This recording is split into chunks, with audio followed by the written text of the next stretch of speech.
سلام دوستای عزیز، امیدوار هستم که همگی جور و صحتمند باشه. دوستای عزیز، چهره مرا بیشتر میبینین چون که من هر هفته برنامه کوتاه براتان تهیه میکنم، برنامه که درباره ریل استیت در ترکیه معلومات براتان میده، چون که همگی از طریق اینستاگرام و تیک تاک برای من مسیج میکنن، بیشتر معلومات درباره شهر زیبای آلانیا میخواین. آلانیا یک ولایت است در ترکیه و یکی از زیباترین جایهای ترکیه. اولین سوال که مردم از من میکنن، ما چرا ترکیه آمدیم؟ خب قسم که همگی به اروپا و امریکا میفهمن، زندگی اونجا مثل یک روباتیک لایف استایل است. از نگاه صحت، از نگاه آب و هوا، آدم اینجا یک احساس دیگه میکنین. به امریکا آدم مثلا همه زندگی مثل که گفتم روباتیک لایف استایل است. ساعت 8 بجه میخیزی، ساعت 5 بجه از کار خلاص میشی، خانه میری، همگی دپرس است اونجا. اینجا حتی اگر یک شرکت داشته باشی، یک بزنس داشته باشی، بسیار بزنس با آدم بسیار ریلکس پیش میبره زندگی را. سر آدم فشار نیست، چون که شما با ترکیه اگر در دلار یورو کار کنین مثل پادشاه وری زندگی میکنین. و سوالی که بسیاری مردم از من میکنن، من چرا آلانیا را انتخاب کردم؟ پدرم 5 سال پیش اینجا خانه خرید. از من میپرسید که وانا تو علاقه داری ترکیه بیایی؟ من خب میگفتم من هیچ وقت کالیفرنیا را الا نمیتم.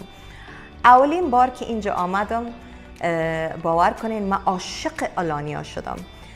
از نگاه آب و هوا، از نگاه قیمت زندگی اینجا، یعنی از نگاه رستورانایش، یک شهر است که it's a beach city. اگر شما آب و هوای خوب خوش دارین، رستورانای زیبا را خوش دارین و اگر شما میخواین نزدیک بیچ باشین، آلانیا is the place to be. تقریبا همه خانه نزدیک بیچ هستن، نزدیک ساحل هستن و دیگه مردمش بهترین مردم است اینجا. یعنی اگر شما علاقه دارین که نزدیک مملکت افغانستان باشین و میخواین که به یک مملکت باشین که به فرهنگ ما شباهت داشته باشن، Turkey is the place. از نگاه امنیت بهترین امنیت دارن. مثلا این اولین کشور است که میبینم که مثلا during the summer time طفلا تا 11-12 بجه بیرو بازی میکنن، یعنی شو میگم. و ما هیچ وقت نشنیدیم که اینجا یک کیدنپینگ باشه یا یک کیس بسیار جدی باشه اینجا. و اونموست که خودم تصمیم گرفتم که با آلانیا زندگی کنم.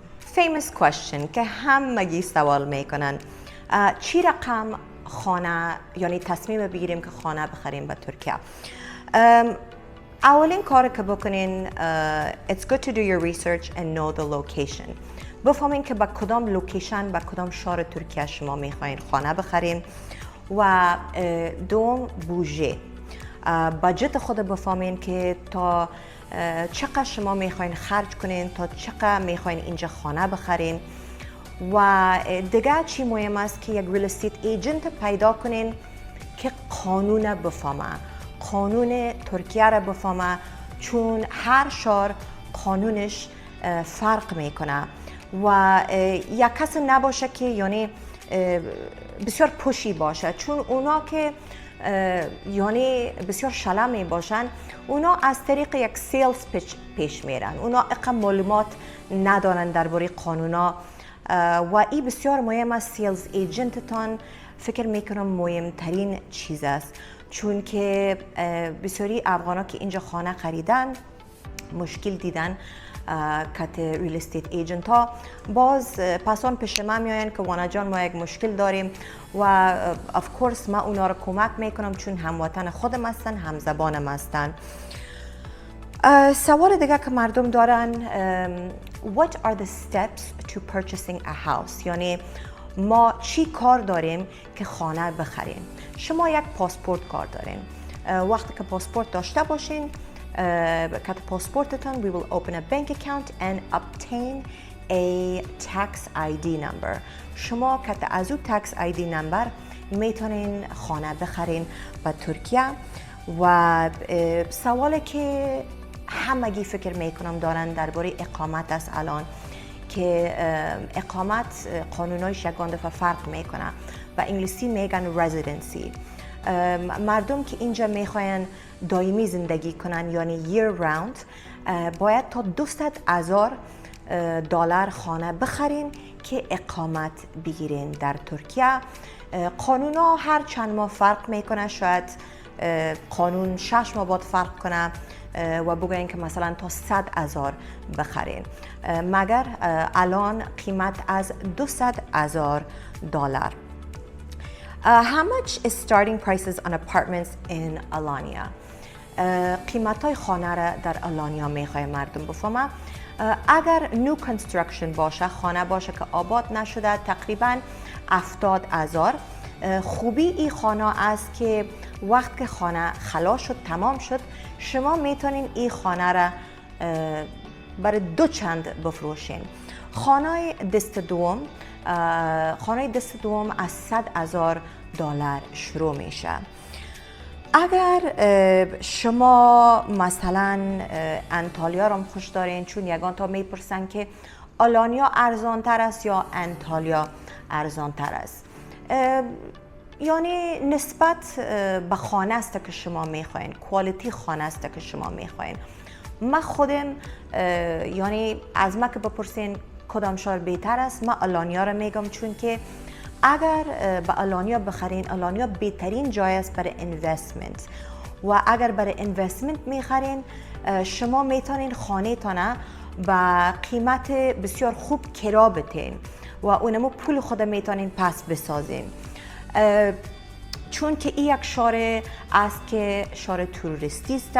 There is a lot of tourism in Alanya. It's a tourist attraction و بیشتر مردم از آلمان، کانادا، اسکاندیناویانز، امریکا اینجا بیشتر خانه میگیرن و یک شهر است که اکثریت مردمش انگلیسی میفهمه و این بسیار یک چیز مهم است برای ما مردم که از خارج اینجا میاییم.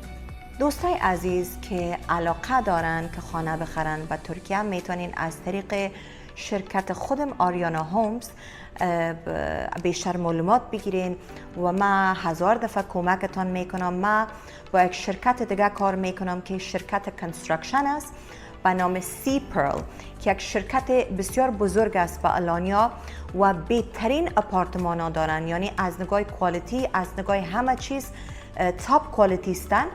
و ما یگان برنامه کوتاه براتون جور میکنم، خانه رو براتون معرفی میکنم که قیمت های خانه. ما الان با 3 شهر بسیار زیبا خانه داریم، اوبا، پایلار و کستل، و ما آپشن داریم با هر شهر که بخواین شما، با آلانیا، انطالیا، استانبول، هر جایی که باشه. مگر الان ما 3 پروژه جدید داریم با اوبا، پایلار و کستل که این خانه را انشالله در برنامه بعدی براتون معرفی میکنم. بازم اگر شما بیشتر معلومات میخواین درباره ریل استیت در ترکیه، میتونین با تماشاین کت خودم و ما از نگاه همه چیز کمکتان میکنم.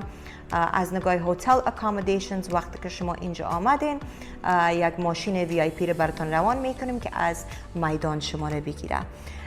دیگه با ما باشین، ما برنامه بیشتر براتون تهیه میکنیم. دوستتان دارم. خداحافظ.